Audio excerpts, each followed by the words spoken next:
Hey everyone, welcome to Breakout Wednesday for April 27th, 2022. It's currently about 3 p.m. on the West Coast and 5 p.m. on the East Coast. First of all, remember, this is never financial advice. I'm not a financial advisor. This is simply a video blog on how one trader sees the market, and everyone needs to take responsibility for their own decisions. Okay, to the chart. So here's a chart of gear which just mimics the ASX, and we've been dumping for the last 3 days or whatever. I spoke about 3 weeks ago how the market was a bit frothy, and then I spoke the following week how it was time to chill and just be really careful. Because gear was just rallying up into this massive resistance here, and the market just looked frothy and toppy and blah blah blah blah blah. Right, so we've had a dump down, and I stated that I'd love to get some more gear as it's closing this gap. I actually got a little bit today, but if it gaps down again, I'd love to get more. And I love big dumps because, from the long-term investing, in my long-term investing accounts and say the self-managed super fund or the family trust account or whatever, that I love being able to just pick things up, companies up that I like, that I believe have a long-term future. And I just love it when they just have a huge dump and I can just quickly top up dollar cost average into them. Okay, so I got a bit more BH today. Now, I'm not saying that's the bottom on BH. Like if the market keeps dumping, it could just end up down here and just test these lows, and I might be able to get a little bit more at $35. Okay, it's just that's cool because I have decades and decades and decades in front of me. I don't really care. I'm not doing that for tiny little companies that are probably going to not be around in 2 years. I'm doing it in ETFs and big companies. Okay, so it's very, very different, and that's very long-term investing. But let's just get back to the trading stuff. On the NASDAQ, okay, some of the biggest companies in the world have been topping out and having these stage 3 tops. Okay, for those who don't know what stage analysis is, go back and read Stan Weinstein's book. It's called Secrets of Profiting in Bull and Bear Markets, and is the best investing book, as far as I'm concerned, ever written. And we're currently kind of just having these leading stocks topping out in stage 3 tops and then rolling over into stage 4. Okay.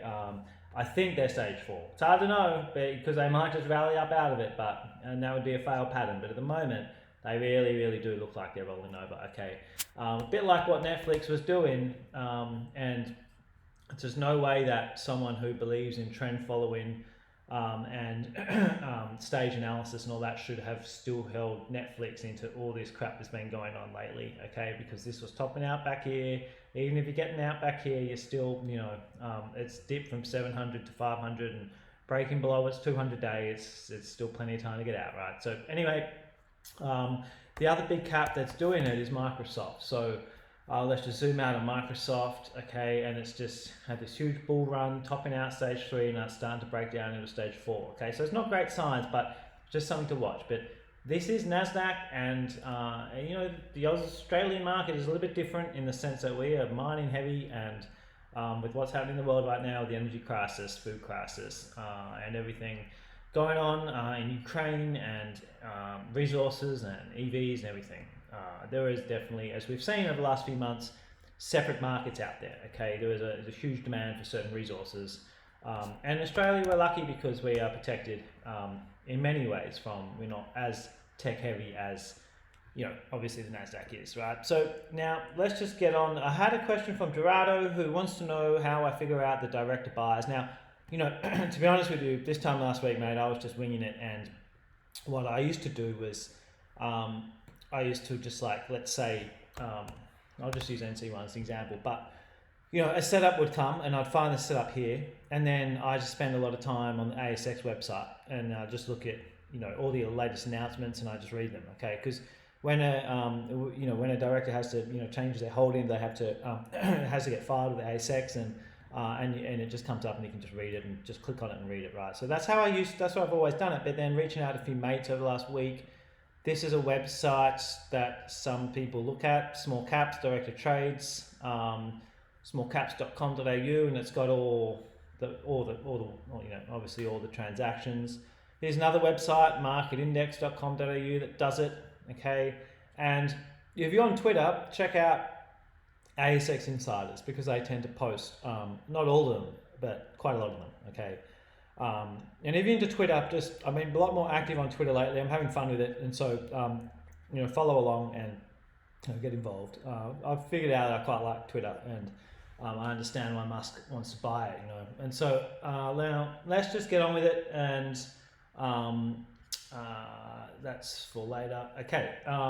Now, just quickly, I just want to rattle through some trades from the recent trades, super fast, and I'm going to get into a few new ones. So NT1, huge move. Stopped out of that today. It's breaking down off on this flag right here.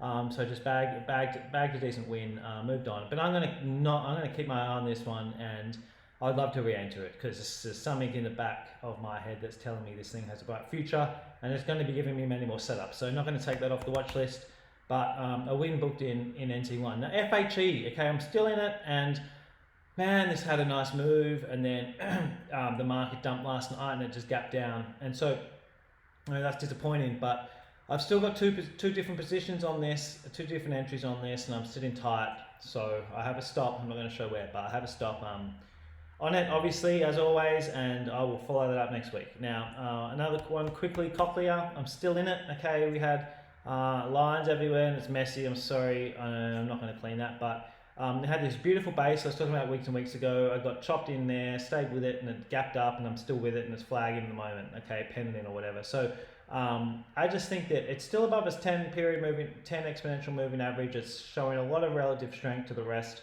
of the market. There's no reason for me to break my rules and get out of that early and bank a small profit, because I just think if any a little bit of a bounce returns to this market, Cochlear will probably get on its merry ways and come up and hit my targets up there. So I still think my risk reward's good on it, and there's no reason to change my plan. Okay, APC, I got lucky and didn't trade it, but had a fake out. The market started dumping, and it went, and APC dumped with it. I promise you that I was scrapping on last week about this 200-day moving average and how it increases the risk.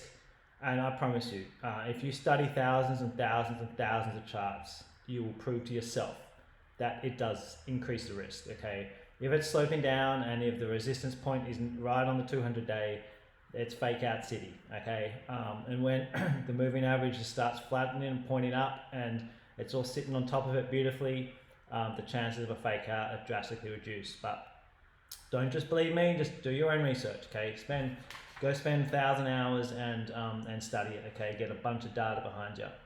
Now, moving on, CGF. Okay, had this amazing breakout from this tight little Davis box here, just boom, all right, and then started dumping with the market. And so, look, I scalped that on the day, and I've got a long-term position on this in the self-managed super fund just because I love that base so much. So we will see how that unfolds. Okay, I'm not really doing it justice with that tiny zoomed in chart, but let's just zoom back out. Okay, all right, cool.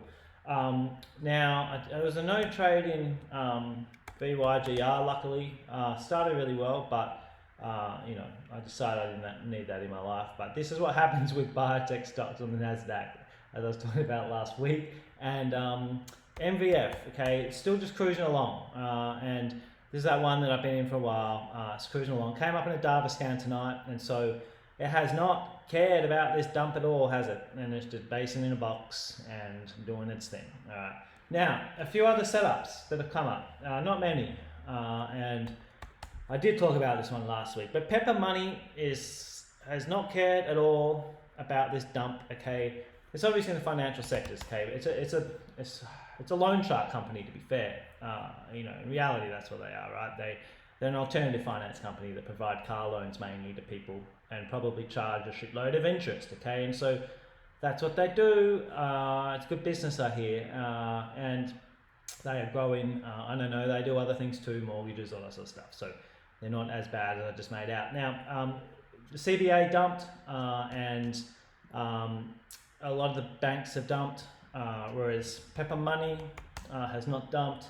It kind of wicked, the first down day just wicked, had a doji. Second down day left this big wick behind, and then today left another wick behind and closing us high.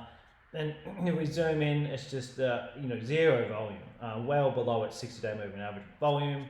Okay, it's broken this big kind of down-sloping trend line, and so the trend is now up, and it's got this really tight little base. Okay, now trading an entry, whether or not I kind of get in, this would have been the entry actually it closed today, which I didn't take, but or breaking this high, or I guess some traditionalists would be waiting for the break up here, but I just think that this probability speaking, Pepper Money has, it's a higher probability setup for me mainly because of the relative strength, but I also like the technicals. Okay, so Pepper Money is one I'm looking at now. XTC, okay, this has got like 7.5 billion, and never in the old days I would never have traded something that many, but lately I've just been doing it. And remember I had this NWE trade a few weeks back, which had a really nice move, and had so many of them, and so I just, I have so many successful trades with just, massively issued numbers of stock, and I don't find my win rates any worse in them. So anyway, I've talked about that before, but XTC is based in here. Now, it also has not given a rat's about the dump, okay? Now, I've got to admit, I don't know too much about this company other than, I have glanced at website and stuff, and I saw the word lithium splashed about, okay? And that's really all I know about it. The huge issue number didn't affect it here. It had a massive run, nearly tripled, okay? Deep pullback, to the old kind of resistance turn support up, and then it's got massive resistance up here now.